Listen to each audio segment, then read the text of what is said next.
October 26, 2025, 9:47 a.m. Vancouver, British Columbia, Canada. I was in my office reviewing shipment schedules when my phone started buzzing with texts from American clients. The first one, from Mike in Seattle, just said, "Tom, have you seen Trump's announcement? Call me as soon as possible." My stomach tightened. Any sentence that started with Trump's announcement usually meant bad news for my business. I pulled up Twitter, or X or whatever we're calling it now, and saw Trump's post from 40 minutes earlier. Because of Canada's fake Reagan ad and hostile actions, I'm raising tariffs on Canada by an additional 10% effective immediately. They want to play games? America doesn't lose.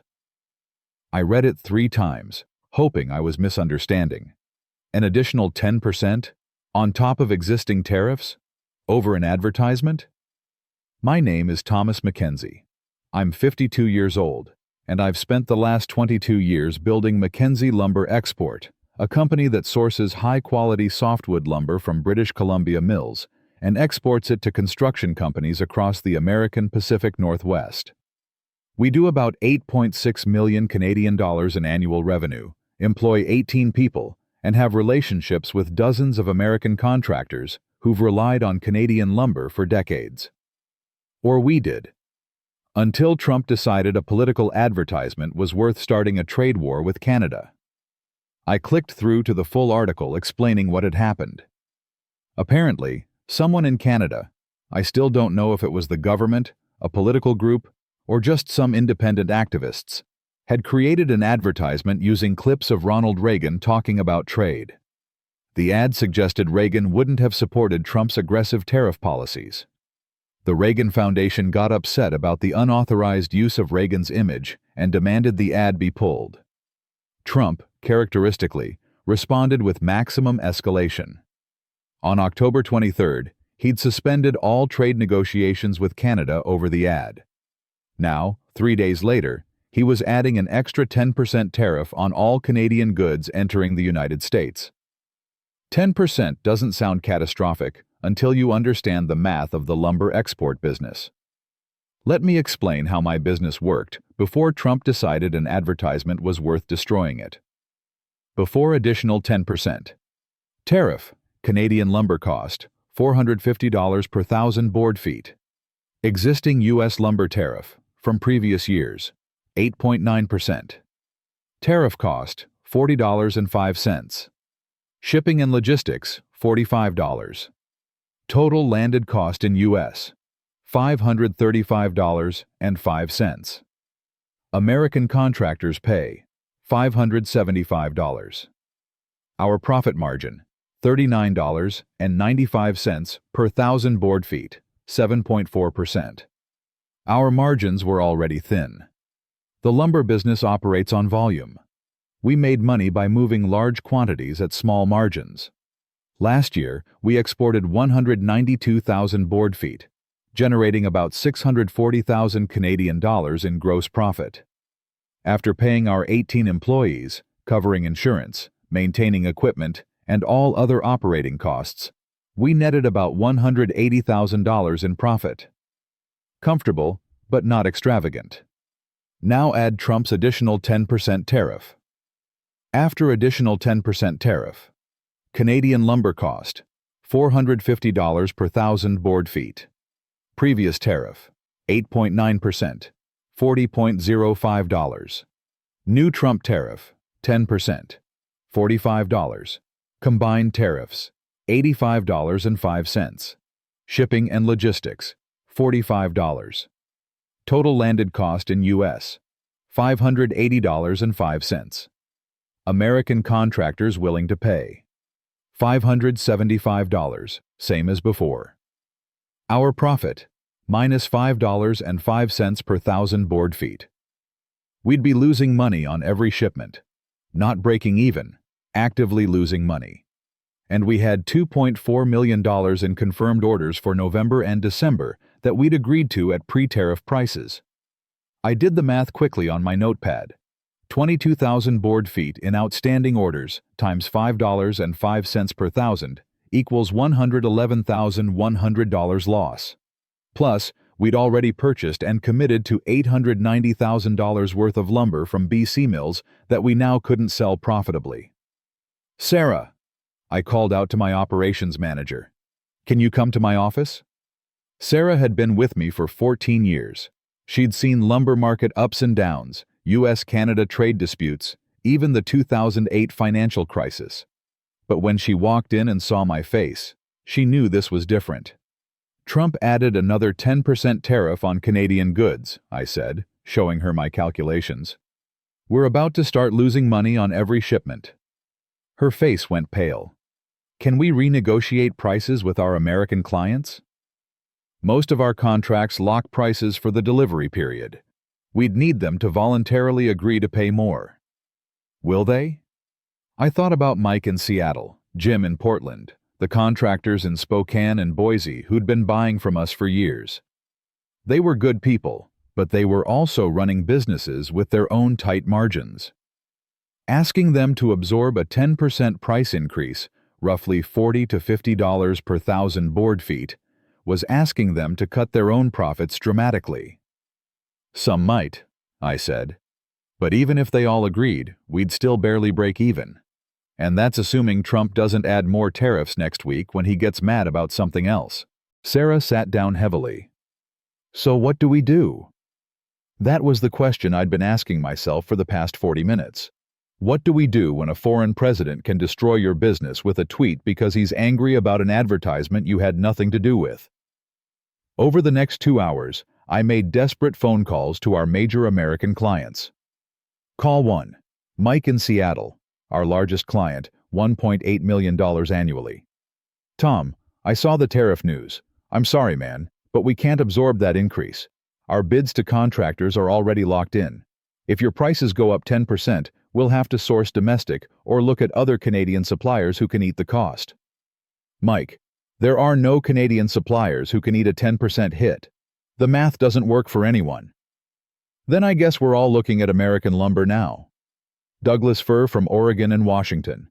It'll be more expensive than Canadian used to be, but cheaper than Canadian plus Trump's tariffs." Call 2. Jim in Portland, $980,000 annually.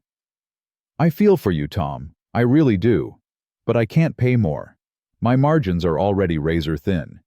You know how competitive construction is. If you can't hold prices, I'll have to find alternatives." Call 3. Regional contractor in Spokane, $640,000 annually. "Look, Tom, you've been our supplier for 8 years. You're reliable. Your lumber is quality. I've got no complaints. But business is business. If I can get American lumber for the same price or less, I have to consider it. It's not personal." It was the same conversation over and over. Good people, long-standing relationships, genuine sympathy, but no one willing or able to help absorb Trump's tariff increase.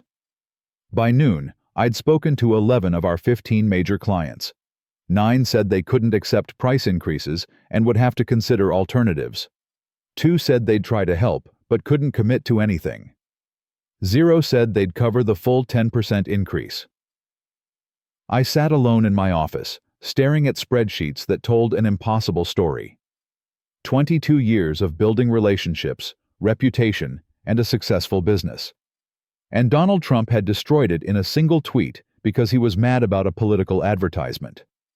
The worst part was the complete arbitrariness of it. I hadn't created the Reagan ad. I didn't even know who created it. I was just a lumber exporter trying to run an honest business, and I was being punished for something I had no connection to and no control over. Sarah knocked on my door. "The BC mills are calling.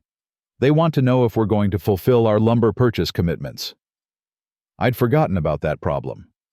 We'd contracted to buy $890,000 worth of lumber from 3 British Columbia mills over the next 6 weeks. Those contracts were binding. The mills had already cut and processed the lumber based on our orders. If we canceled, we'd face breach of contract penalties.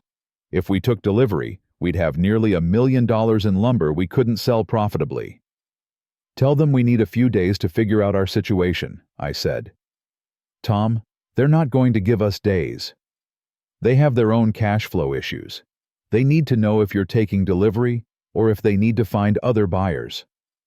I put my head in my hands. Every direction I looked, there were only bad options. Take the lumber and lose money selling it. Cancel the contracts and pay penalties. Stop doing business entirely and lay off 18 people who'd done nothing wrong. That afternoon, I called an emergency meeting with my leadership team. Sarah, operations, David, sales, and my wife Michelle, who handled our finances and accounting. Michelle and I had started McKenzie Lumber together in 2003. She'd been there for every challenge, every close call, every triumph. But I'd never seen her look as worried as she did walking into this meeting. "Okay," I started. "Let me lay out where we are. Trump added a 10% tariff this morning over some Reagan advertisement dispute.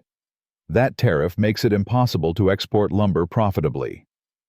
I've called our major clients. Most can't or won't absorb price increases. We have $890,000 in lumber purchase commitments and $2.4 million in U.S. sales orders, both at pre-tariff prices." I pulled up my spreadsheet on the conference room screen. If we fulfill all our commitments at current locked-in prices, we'll lose approximately $285,000 over the next 2 months. We have $140,000 in cash reserves. We'd be bankrupt by January. David spoke first.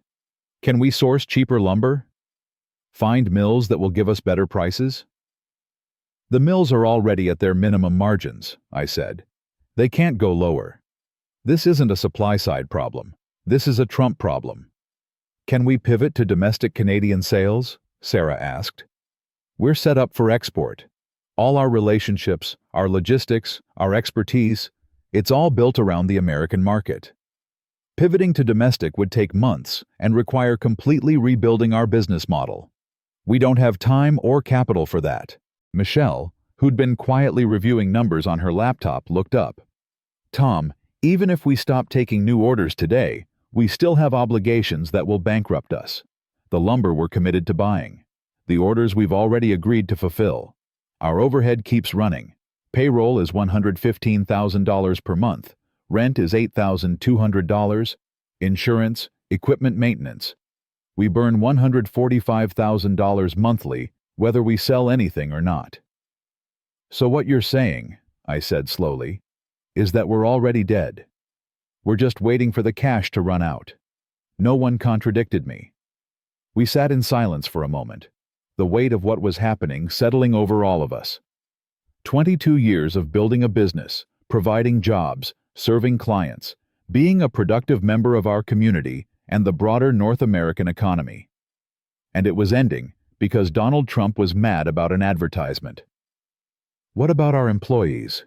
David asked quietly. "Angela just had a baby. Chris is supporting his elderly parents. Most of these people have been with us for 5, 10, even 15 years. "I know," I said, my voice breaking slightly. "I know exactly who they are and what they'll lose.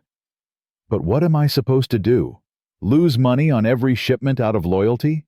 Bankrupt the company trying to keep everyone employed for 3 more months before we fail anyway?" "There has to be another option," Michelle said, but I could hear the desperation in her voice. She knew the numbers as well as I did. She knew there wasn't another option. The meeting ended without conclusions because there were no good conclusions to reach. We agreed to take the weekend to think, to see if Trump said anything about reversing the tariff, to pray for some kind of miracle that would make the math work again. I stayed late at the office that night, long after everyone else had gone home. I walked through our warehouse, looking at stacks of lumber waiting to be shipped. High-quality British Columbia softwood that American contractors had relied on for decades. The wood itself hadn't changed. The quality hadn't diminished. The only thing that had changed was that a president thousands of miles away had decided to use tariffs as a weapon in a political dispute over an advertisement. My phone buzzed. A news alert. Trump doubles down on Canada tariff, calls for respect from northern neighbor. I read the article. Trump was tweeting again, defending his tariff increase and suggesting Canada needed to show respect and stop playing games. He claimed Canada had been ripping off America for decades with unfair trade practices. I wanted to throw my phone against the wall. Ripping off America? McKenzie Lumber had spent 22 years providing quality products at fair prices to American contractors. We'd created value, built relationships, helped American construction companies succeed. We weren't ripping anyone off. We were doing honest business. But Trump didn't care about that. He cared about political theater. He cared about looking tough. He cared about punishing Canada for an advertisement he didn't like. And businesses like mine, and people like my 18 employees, we were just collateral damage in his political games. I drove home around midnight. Michelle was still awake, waiting for me in the living room. "How bad is it?" she asked. "Bad. Maybe terminal." She started crying quietly. 22 years of our lives poured into this business. 2 decades of early mornings and late nights, of stress and triumph, of building something we were proud of. And it was dying, not because we'd failed, not because we'd made bad decisions, but because we'd gotten caught in the crossfire of a trade war we had nothing to do with. "What are we going to tell the employees?" she asked. "The truth. We're going to tell them that Trump's tariff made our business model impossible, that we're evaluating all options but layoffs are likely, that we're sorry." "Sorry," she repeated bitterly. "We're sorry that a foreign president destroyed their jobs over a television advertisement." I didn't have a response. There was no response that made sense. That was October 26, 2025.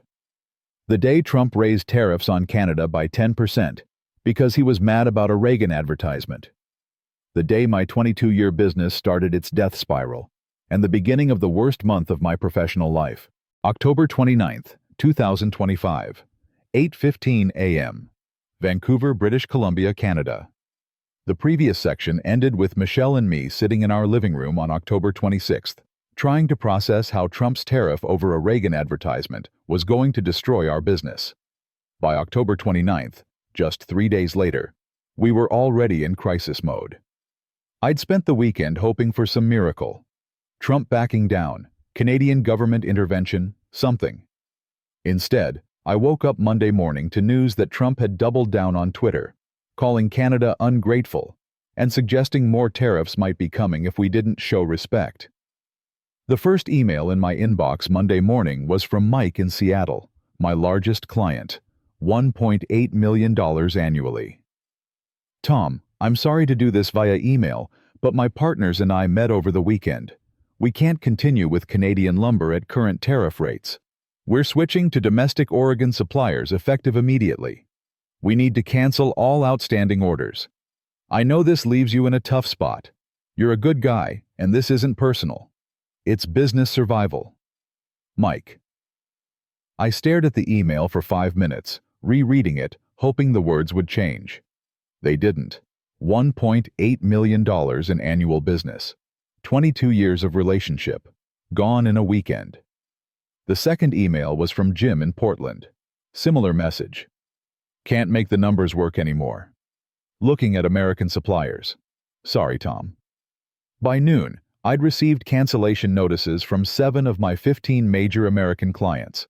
That was $4.8 million in annual revenue, 56% of my business, evaporating in one morning. The remaining 8 clients were evaluating options, which is corporate speak for "we're leaving too, just haven't finalized it yet." Sarah came into my office, her face ashen. "Tom, the BC mills are demanding answers. They have our lumber ready to ship, but they need payment confirmation. If we're not taking delivery, they need to know now." I pulled up our financial projections. With most of our American clients gone or leaving, we had no way to sell the $890,000 worth of lumber we'd committed to buying. If we took delivery, we'd have nearly $1 million in inventory we couldn't move. If we canceled, we'd face breach of contract penalties, probably around $200,000 between the 3 mills. "Call the mills," I said. "Tell them we need to cancel our orders. We'll accept whatever penalties the contracts specify." "Tom." There's no other option, Sarah. We can't take delivery of lumber we can't sell. The penalties will hurt, but taking the lumber would bankrupt us even faster. After Sarah left, I sat alone doing calculations I'd hoped I'd never have to do. With 56% of our client base gone, and the rest likely leaving soon, our revenue was about to collapse. But our overhead remained constant. 18 employees, $115,000 monthly payroll, $8,200 rent, insurance, equipment, utilities. We were burning $145,000 per month with maybe $1.2 million in annual revenue left. And that was assuming the remaining clients stayed, which they probably wouldn't. The math was brutal. $1.2 million revenue divided by 12 months equals $100,000 monthly. Minus $145,000 monthly overhead equals negative $45,000 monthly loss. We had $140,000 in cash reserves. That gave us 3 months before bankruptcy, and that was the optimistic scenario. I called another leadership meeting. Michelle, Sarah, and David gathered in my office. I could see they already knew what was coming. 7 major clients canceled this morning, I said. That's 56% of our revenue base. The remaining clients are evaluating options, which means they're probably leaving too. We have to make cuts immediately. How many people? David asked quietly. I'd spent the past hour going through our roster, trying to figure out who was essential to a drastically smaller operation. It was one of the hardest things I'd ever done, looking at names of people I'd worked with for years, people with families and mortgages and lives, and putting check marks next to some and X's next to others. 12, I said. We need to lay off 12 of our 18 employees. Keep 6 to handle whatever reduced business we can maintain. Michelle closed her eyes. Sarah put her head in her hands. David just stared at his lap. When? Sarah asked. Today. This afternoon. It's not fair to wait. They need time to look for other work, file for unemployment, figure out their situations. Angela just had a baby 3 weeks ago, Sarah said, her voice cracking. She's on maternity leave. We're going to lay off a woman with a 3-week-old infant? She's on the list, I said quietly. With most of our client base gone, we don't need her logistics coordination role anymore. Chris is supporting his elderly parents who can't afford their medications without his help. I know. Jamie just moved his family here from Ontario for this job 6 months ago. I know, I said, louder than I intended. I know all of this, Sarah. Do you think I don't? Do you think I'm enjoying this? But what's the alternative? Keep everyone employed for 2 more months until we completely run out of money and have to lay off all 18 people? At least this way, 6 people keep their jobs. The room fell silent. Everyone understood we were in an impossible situation. There were no good choices, only less bad ones. At 3 p.m. on October 29th, I called an all-hands meeting. 18 people gathered in our warehouse conference area. I saw Angela, who'd brought her 3-week-old daughter to the office because she'd been planning to do some paperwork. I saw Chris, our warehouse supervisor who'd been with me for 15 years. I saw Jamie, who'd relocated his entire family from Ontario just 6 months ago because we'd convinced him McKenzie Lumber was a stable, growing company. Thank you all for gathering, I began, my voice already unsteady. I'm not going to pretend this is anything other than what it is. Trump's 10% tariff increase 4 days ago has destroyed our business model. This morning, 7 of our major American clients canceled their contracts. That's more than half our revenue base. I watched the realization spread across their faces. We can't sustain current operations with that revenue loss. I'm sorry to tell you that we have to make immediate and significant staff reductions. 12 positions are being eliminated effective today. The warehouse erupted. People crying, shouting questions. Chris slamming his hand on a table in anger. This is bullshit, Chris yelled. We've done everything right. The lumber quality is perfect. Our delivery record is flawless. How can we lose our jobs because Trump got mad about some goddamn advertisement? I agree, I said. It is bullshit. It's completely unjust. But it's the reality we're facing. Can't you fight this? Jamie asked. Sue the American government? Contact Canadian officials? Something? On what grounds? Trump has broad authority over trade policy. The Canadian government has filed formal complaints with the WTO, but that process takes years. We don't have years. We have weeks. Angela spoke up, her newborn daughter in her arms. Tom, I just had a baby. My husband lost his job last month. We're relying on my income and benefits. What am I supposed to do? I had no answer. What was she supposed to do? What was any of them supposed to do? They'd done their jobs well, been loyal employees, worked hard.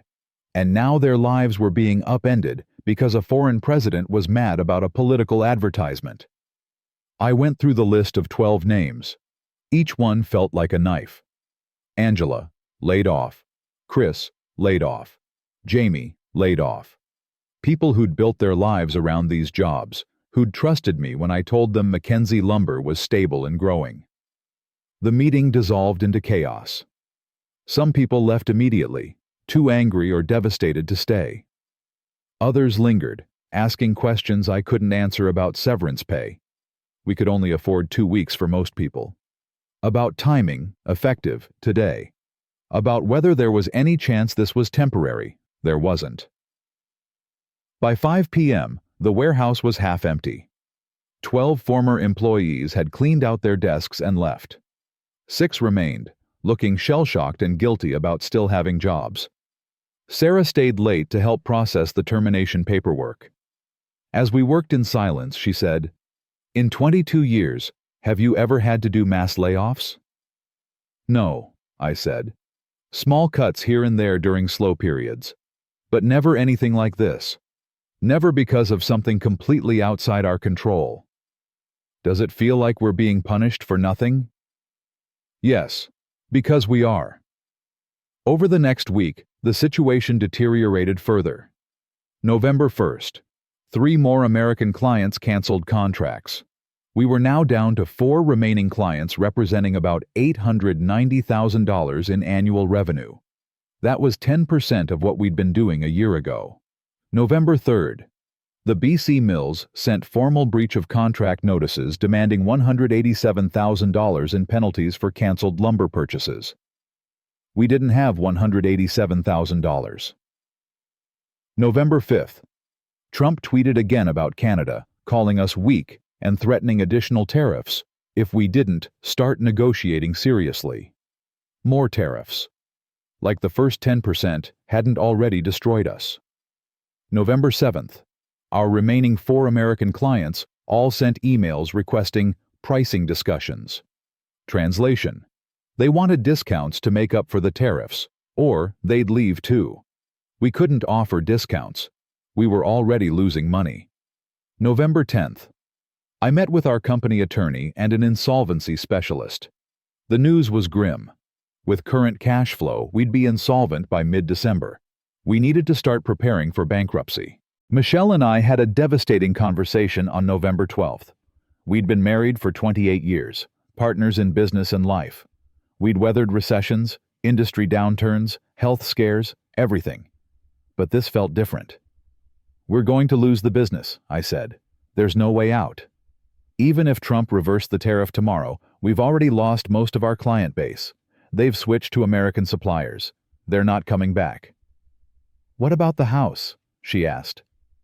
We owned our home outright. It was paid off 3 years ago, one of the triumphs of our successful business years. We'll probably have to sell it to cover business debts, the mill penalties, the remaining payroll obligations, the lease on the warehouse.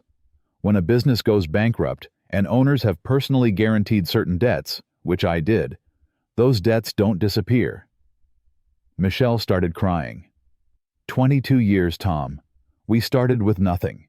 We built something real. We employed people. We did honest work. And Trump destroyed it all because he got mad about an advertisement on television. I held her while she cried, but I had no words of comfort. Because she was right.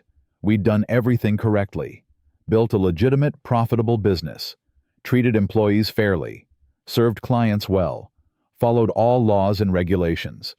And we were being destroyed not because we'd failed, but because we'd gotten caught in the crossfire of Trump's impulsive, arbitrary trade policy decisions. On November 18th, I called our 6 remaining employees together. We'd been limping along for 3 weeks, but the numbers were undeniable. "I need to be honest with you," I said. "The business is not viable anymore. We've lost 90% of our client base. We're losing money every month. I'm going to file for bankruptcy next week. That means all 6 of you will be laid off by the end of November." No one seemed surprised. They'd seen the writing on the wall. "What happens to us?" asked Mark, one of our longest tenured employees at 17 years. "You'll get your final paychecks for hours worked through the end of November. After that, you'll need to file for unemployment. I'll provide references for anyone who needs them. Beyond that, I don't have anything to offer. I'm sorry." "It's not your fault, Tom," Mark said. "You didn't create Trump's tariff. You didn't make that Reagan ad. You just got caught in the middle. His kindness made it worse somehow. I didn't deserve compassion. I was the one putting these people out of work." On November 22, 2025, I filed for bankruptcy protection for McKenzie Lumber Export. 22 years of business ended. $8.6 million in annual revenue at our peak, reduced to 0. 18 employees at our height, now all unemployed. The bankruptcy trustee was clinical in his assessment. The business had been profitable until recent tariff changes made the business model economically impossible. No evidence of mismanagement or fraud, simply a case of external policy changes destroying viability. That's what we were reduced to. A case. A statistic. One of dozens of Canadian businesses being destroyed by Trump's impulsive tariff decisions. I received a final email from Mike in Seattle on November 25th. "Tom, I heard about the bankruptcy. I'm genuinely sorry. For what it's worth, the Oregon lumber we switched to is lower quality than yours was, and it costs more than Canadian lumber used to cost. The only winner here is the Oregon suppliers who can now charge more because Canadian competition has been eliminated. American contractors like me are paying more for worse products. Canadian suppliers like you are out of business. Trump claims this is winning. I don't know who's winning, but it's not any of us actually working in this industry." As I write this in late November 2025, McKenzie Lumber Export no longer exists. The warehouse is empty. The website is down. The 18 people who worked for me are scattered. Some found new jobs, some are still looking, all of them worse off than they were on October 25th before Trump's tariff tweet. Michelle and I are preparing to sell our home to cover remaining business debts, approximately $240,000 in mill penalties, final payroll obligations, and lease breakage costs. We're both 52 years old, starting over with damaged credit and no business. Trump is still tweeting about how his tariffs are making America great again and punishing Canada for being disrespectful. But here's what actually happened. A political advertisement that I had nothing to do with prompted Trump to add a 10% tariff. That tariff made my business model impossible. My American clients switched to domestic suppliers who could now charge more because Canadian competition was eliminated. My employees lost their jobs. I lost my business and my home. Trump didn't hurt Canada in any meaningful way. The Canadian government is still functioning. Canadian mills are still operating. Canada as a country will be fine. But Thomas McKenzie from Vancouver? His 22-year business is destroyed. His 18 employees are unemployed. His life savings are gone. His retirement plans are gone. His home is being sold. That's who really paid for Trump's tariff over a Reagan advertisement. Not Canada the nation. Canadian individuals, Canadian families, Canadian workers. And on the American side? Mike's email said it clearly. American contractors are now paying more for lower quality lumber because Canadian competition has been eliminated. American construction costs are higher. American consumers will ultimately pay those increased costs. So who won? The Oregon suppliers who can now charge more. The politicians who get to claim they're tough on Canada. The people who never have to face the real-world consequences of their decisions. Who lost? Me. My employees. Mike and his fellow contractors.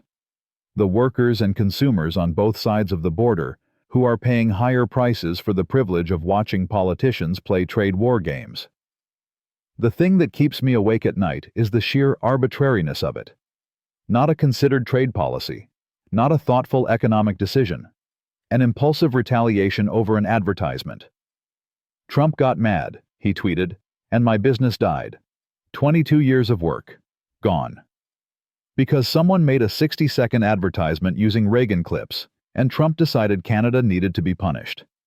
That's the real cost of treating trade policy like a Twitter war. Real businesses, real jobs, real families, all destroyed for political theater.